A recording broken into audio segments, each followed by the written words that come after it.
Hello दोस्तों, नमस्कार। एक बार पुनः स्वागत है आप लोगों का अपने यूट्यूब चैनल अभियान बायोलॉजी क्लासेज में। आज हम लोग एक और फंजाई पर चर्चा करने वाले हैं, जो है एल्ब्यूगो या इसी को कहते हैं सिस्टोपस। तो यहाँ पर देखिए, ये फंजाई है एल्ब्यूगो या इसी को एक दूसरे नाम से जाना जाता है जिसे सिस्टोपस कहते हैं। तो सबसे पहले इसका हम सिस्टमेटिक पोजीशन देखते हैं। यहाँ पर देखिए, किंगडम, डिवीजन, सब डिवीजन वो सब सेम रहेगा जैसे आपने पहले पढ़ा है। यहाँ पर जो डिफरेंस होता है वो क्लास में है। तो इसका क्लास है ऊमाइसिटीज। ऊमाइसिटीज के नाम से ही स्पष्ट हो जाता है कि इसमें जो सेक्सुअल रिप्रोडक्शन होगा वो ऊगेमस टाइप का होगा। इसके बाद इसका जो आर्डर है वो आर्डर है पेरोनोस्पोरेल्स। यहाँ पर आर्डर थोड़ा सा नाम ध्यान दीजिएगा, पेरोनोस्पोरेल्स इसका आर्डर है और फैमिली है एल्ब्यूजिनोसी। एल्ब्यूजिनोसी। तो यहाँ पर तीन ही चीज़ का हमने मेंशन किया है, क्लास, आर्डर और फैमिली का। बाकी जीनस तो आप एल्ब्यूगो पढ़ ही रहे हैं। स्पीशीज इसकी लगभग 30 प्रजातियां पूरे विश्व में पाई जाती हैं, जिनमें से 18 प्रजातियां भारत में पाई जाती हैं, 18 इन इंडिया। ठीक है, तो पूरे विश्व में इसकी 30 प्रजातियां मिलती हैं और 18 प्रजातियां इसकी भारत में पाई जाती हैं। ये होता कैसा है? तो ऑब्लिगेट पैरासाइट होता है, अविकल्पी परजीवी होता है। यहाँ से क्वेश्चन पूछा जाएगा कि एल्ब्यूगो कैसा फंजाई है, ऑब्लिगेट है या फिर फैकल्टेटिव है। तो इसका जवाब होगा कि ये ऑब्लिगेट पैरासाइट है, मतलब कि ये केवल अपने होस्ट से ही भोजन प्राप्त करता है। अगर होस्ट मर जाएगा तो ये भी मर जाएगा, लेकिन किसी अदर सोर्स से अपना भोजन नहीं प्राप्त करेगा। यहाँ पर एक चीज़ ये भी पूछा जाता है कि ये इंडोपैरासाइट है या फिर एक्सोपैरासाइट है, मतलब कि सेल के अंदर जाकर के डिजीज उत्पन्न करता है या फिर सेल के बाहर से ही इन्फेक्ट करता है। तो ये इंडोपैरासाइट होता है, जो सेल के बीच में इंटरसेलुलर स्पेसेज होते हैं वहाँ पर पहुँच करके ये अपना ग्रोथ करता है। इसके बाद ये कौन सा डिजीज उत्पन्न करता है? तो क्रूसीफर्स में, जो क्रूसीफेरी फैमिली के प्लांट हैं, जैसे सरसों हो गया, मूली हो गया, तो इन सब की पत्तियों पर एक रोग उत्पन्न करता है जिसे कहते हैं व्हाइट रस्ट डिजीज। इस रोग का नाम है व्हाइट रस्ट डिजीज। पत्तियों पर सफ़ेद सफ़ेद धब्बे पड़ जाते हैं, उसी को व्हाइट रस्ट डिजीज कहा जाता है। यहाँ से देखिए, एक क्वेश्चन बहुत बनता है कि जो रस्ट डिजीज होते हैं इनमें जो धब्बे बनते हैं वो धब्बे सर्वप्रथम पत्ती की ऊपरी सतह पर बनते हैं या फिर निचली सतह पर बनते हैं। तो इसका जवाब होगा कि ये जो पास्टुलेट्स होते हैं, ये जो धब्बे होते हैं, ये सबसे पहले पत्ती की लोअर सरफेस पर दिखाई देते हैं। यहाँ पर देखिए, हमने मेंशन किया है, ये क्वेश्चन पूछा गया है टीजीटी में कि जो रस्ट डिजीज होता है इसमें से जो पास्टुलेट या धब्बे होते हैं वो सबसे पहले पत्ती की किस सतह पर दिखाई देते हैं? तो लोअर सरफेस पर। जैसे जैसे रोग की उग्रता बढ़ती जाती है, डिजीज अपने चरम सीमा पर पहुंचती है, तो ये फिर पत्ती की ऊपरी सतह पर पहुंचता है, वहाँ से स्टेम इत्यादि में भी पहुंच जाता है, और अगर फ्लावर या बड है तो वहाँ तक ये पहुंच जाता है। इसके बाद इसका जो लक्षण है, व्हाइट पास्टुलेट तो आप जानते ही हैं कि सफ़ेद सफ़ेद धब्बे उत्पन्न करता है। इसके अलावा हाइपरट्राफी। हाइपरट्राफी का मतलब होता है अतिवृद्धि।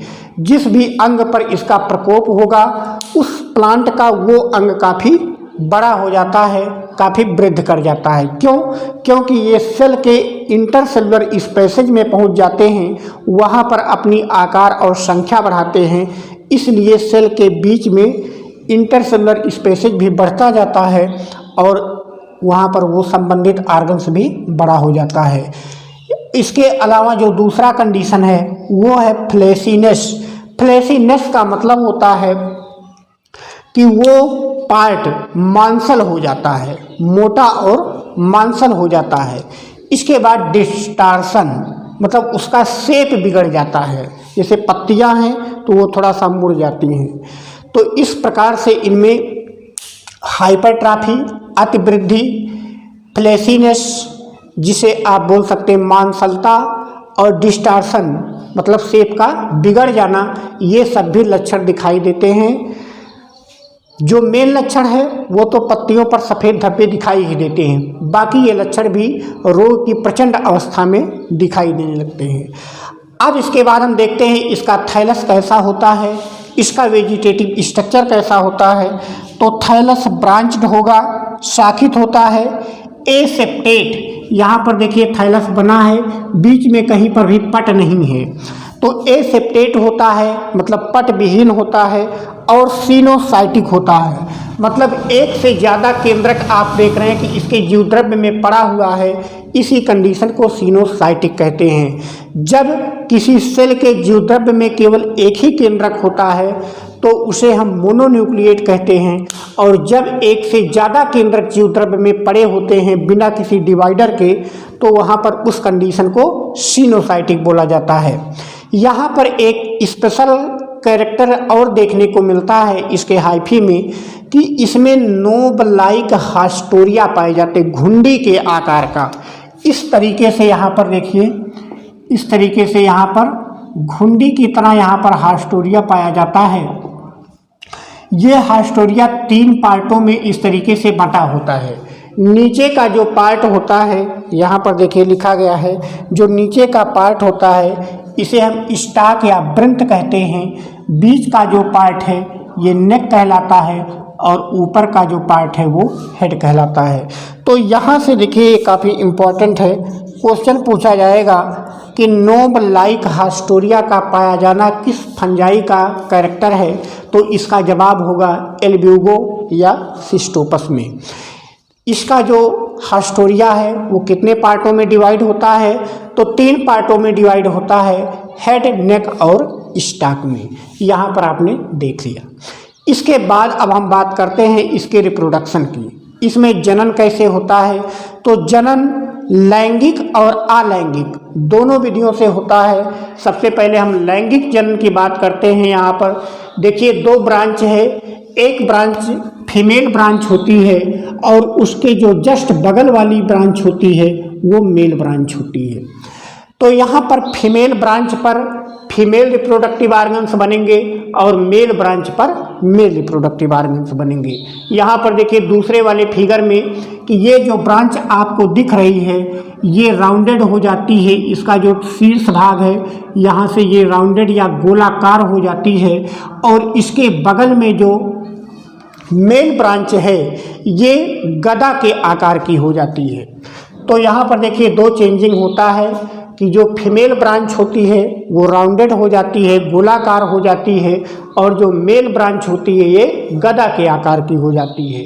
इसके बाद यहाँ पर देखिए जो फीमेल ब्रांच थी अर्थात जो फीमेल रिप्रोडक्टिव ऑर्गन्स था, तो यहाँ पर फीमेल रिप्रोडक्टिव ऑर्गन्स को ऊगोनियम कहते हैं, यहाँ पर मेंशन किया गया है, और जो मेल रिप्रोडक्टिव ऑर्गन्स होता है उसे एंथ्रीडियम कहते हैं। तो यहाँ पर जो ऊगोनियम का जीवद्रव्य है ये 2 पार्टों में डिवाइड हो जाता है।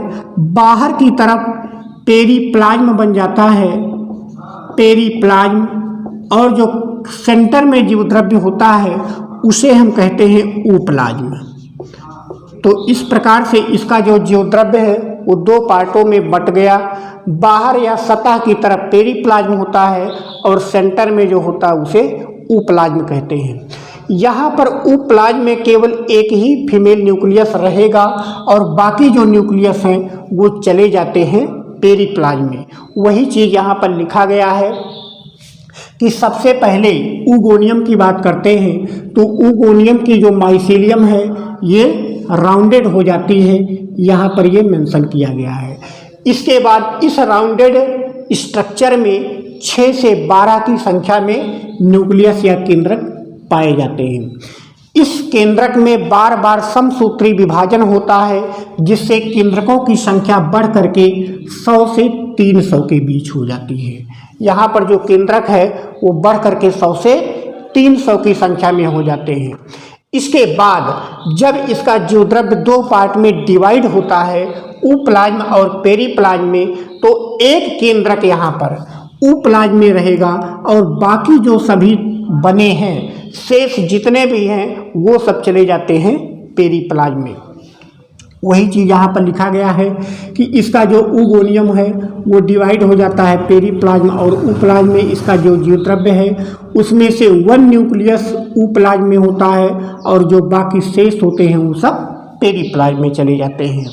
इसके बाद हम एंथ्रेडियम की बात करते हैं। तो इसका एंथ्रेडियम पहले ही बताया हमने कि लंबा होता है, गदाकार होता है, लार्ज होता है, गदाकार होता है और मल्टी न्यूक्लिएट होता है। इसमें भी देख रहे हैं आप कि एक से ज़्यादा केंद्रक यहाँ पर मौजूद हैं। तो ये वाली जो संरचना है इसे हम बोलेंगे ऊगोनियम है और ये वाली संरचना ये एंथ्रेडियम है, एंथ्रेडियम है। ठीक है, तो ये मल्टी न्यूक्लिएट होती है। केंद्रक कितने होते हैं? जितने शुरुआत में वहाँ पर होते थे 6 से 12, वही यहाँ पर भी होते हैं। इसमें से डिवाइडेशन बहुत ज़्यादा नहीं होता है, केवल एक यहाँ पर फंक्शनल के रूप में बचता है और बाकी सभी धीरे धीरे डीजनरेट हो जाते हैं। तो वही चीज़ यहाँ पे लिखा है कि 6 से 12 केंद्रक होते हैं, उसमें से ओनली 1 फंक्शनल होता है, एक क्रियात्मक रूप से सक्रिय होता है और बाकी सभी धीरे धीरे डीजनरेट हो जाते हैं। इसके बाद इसके एंथ्रेडियम में यहाँ पर देखिए एक ट्यूब बनती है जिसे हम बोलते हैं फर्टिलाइजेशन ट्यूब, फर्टिलाइजेशन ट्यूब। ठीक है, यहाँ पर फर्टिलाइजेशन ट्यूब बनती है। इसके बाद इसका केंद्रक यहाँ पर आएगा, फर्टिलाइजेशन होगा और फर्टिलाइजेशन के बाद जो संरचना बनती है उस संरचना को हम कहते हैं ऊ स्पोर।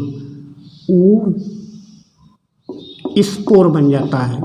इसका जो ऊ स्पोर है, इसके बाहर की दीवार तो पतली और चिकनी होती है, अंदर की दीवार, और बाहर की दीवार जो है वो लहरदार हो जाती है, कांटेदार संरचनाओं में परिवर्तित हो जाती है। इसके बाद जब फेवरेबल कंडीशंस आता है तो इसकी साइन जो है बाहर की दीवार इस प्रकार से टूटने लगती है और अंदर की जो दीवार है ये बाहर निकल करके एक सैक लाइक स्ट्रक्चर या थैलीनुमा संरचना बना लेती है। और इसके अंदर जो केंद्रक था, जो ज्योद्रव्य था, वो डिवाइड होकर के कई छोटे छोटे पार्टों में बढ़ जाता है और प्रत्येक पार्ट से एक जू स्पोर बन जाता है। इसका जो जू स्पोर देख रहे हैं आप, ये किडनी के आकार का होता है, बीन शेप्ड होता है। इसका जू स्पोर धीरे धीरे यहाँ पर जो फ्लैजिला बना है वो गायब हो जाएगा। इसके बाद ही इसका जर्मिनेशन होगा। यहाँ पर एक जर्म ट्यूब बन जाती है और इसी जर्म ट्यूब के सहारे जब ये किसी पत्ती पर संक्रमण करेगा तो उसके ऊतक में धंस जाता है और फिर वहाँ पर अंकुरित होकर के पूरा एक माइसीलियम बना लेता है।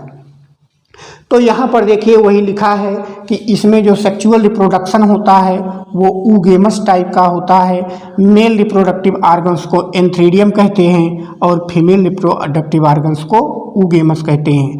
जो रिप्रोडक्टिव आर्गन्स बनते हैं ये इंडोजीनियसली बनते हैं, अर्थात आंतरिक रूप से बनते हैं।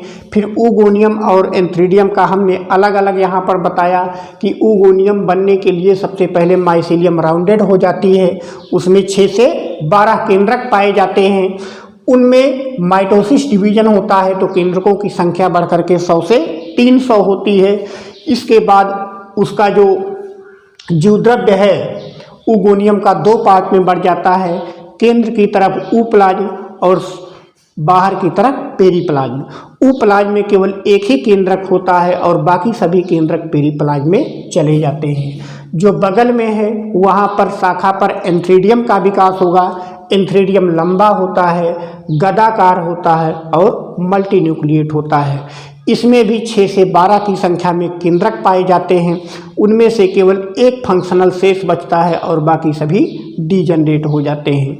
इसके बाद यहाँ पर एंथ्रीडियम में एक फर्टिलाइजेशन ट्यूब बनेगा, दोनों के केंद्रकों का फ्यूजन होगा तो फ्यूजन से ऊ स्पोर बनेगा। इस ऊ स्पोर में अंदर डिवाइड हो करके ढेर सारे जू स्पोर बनते हैं। जू स्पोर बाहर आता है, अपना फ्लैजिला गिरा देता है और फिर उसमें एक जर्म ट्यूब बन जाती है और इस तरीके से कवक का अंकुरण हो जाता है। इसके बाद अब हम बात करते हैं इसके एसेक्सुअल रिप्रोडक्शन की। तो इसमें एसेक्सुअल रिप्रोडक्शन कोनिडिया के द्वारा होता है या इसी को हम स्पोरेंजिया भी बोल सकते हैं। इसमें जो कोनिडियम का विकास होता है ये बेसिपेटल होता है। यहाँ से ये इम्पॉर्टेंट है, ये क्वेश्चन पूछा जा सकता है कि एल्ब्यूगो में कोनिडियम का विकास कैसा होता है, तो बेसिपेटल होता है। बेसिपेटल का मतलब होता है कि आधार पर जो कोनिडियम बनेगा वो सबसे यंग होता है, सबसे नया होता है, और किनारे की तरफ जो कोनिडियम सबसे लास्ट में होता है वो सबसे पुराना होता है। अभी फिगर में समझाते हैं इस बात को। यहाँ पर देखिए 5 से 6 न्यूक्लियस होते हैं एक कोनिडियम में। इसके बाद इनका जो जर्मिनेशन होता है, कोनिडियम में ढेर सारे स्पोर बनेंगे, स्पोर बाहर निकलेंगे, तो इनका जो जर्मिनेशन होता है वो 2 से 3 घंटे के बाद होता है। जो जू स्पोर बनते हैं वो भी बाइफ्लैजिलेट होते हैं और 8 जू स्पोर बनते हैं एक जो स्पोरेंजियम में। तो यहाँ पर देखिए कवक की हाइफी है, माइसीलियम है। यहाँ पर कवक की माइसीलियम फूल जाती है, बीच में यहाँ पर पट का निर्माण होने लगता है, ऊपर का भाग ये गोलाकार हो जाती है। इसी को हम कहते हैं कोनिडियम, इसी को बोला जाता है कोनिडियम। फिर यहाँ पर इसमें संकीर्ण होगा, एक और ऊपर कोनिडियम बनती है। इस प्रकार से देखिए यहाँ पर ये यंग कोनिडियम है जो कि हाइफी से आधार की तरफ है, और ये वाला ओल्ड कोनिडियम है, मतलब पुराना वाला कोनिडियम है। तो इसी कंडीशन को बेसिपेटल बोला जाता है, मतलब बेस की तरफ या माइसीलियम की तरफ जो बना है कोनिडियम वो यंग है, नया है, और जो सतह की तरफ है वो ओल्ड और पुराना होता है। इसके बाद इसके कोनिडियम में यहाँ पर देख रहे हैं कि ढेर सारे केंद्रक युक्त संरचनाएं अलग अलग बन जाती हैं। यहाँ पर बाइफ्लैजिलेट जू स्पोर बनता है, ये कुछ समय तक अपना घूमता टहलता है, इसके बाद अपना फ्लैजिला गिरा करके राउंडेड हो जाता है, और फिर इसके बाद इसमें एक जर्म ट्यूब बन जाती है, अंकुरित हो जाता है। तो इस प्रकार से ये लाइफ साइकिल है एल्ब्यूगो की या फिर सिस्टोपस की। तो आज के लेक्चर में बस इतना ही, कल एक और फंजाई का डिस्कशन करेंगे। तब तक के लिए नमस्कार। वीडियो को ज़्यादा से ज़्यादा लाइक, सब्सक्राइब और शेयर करते रहिए। धन्यवाद।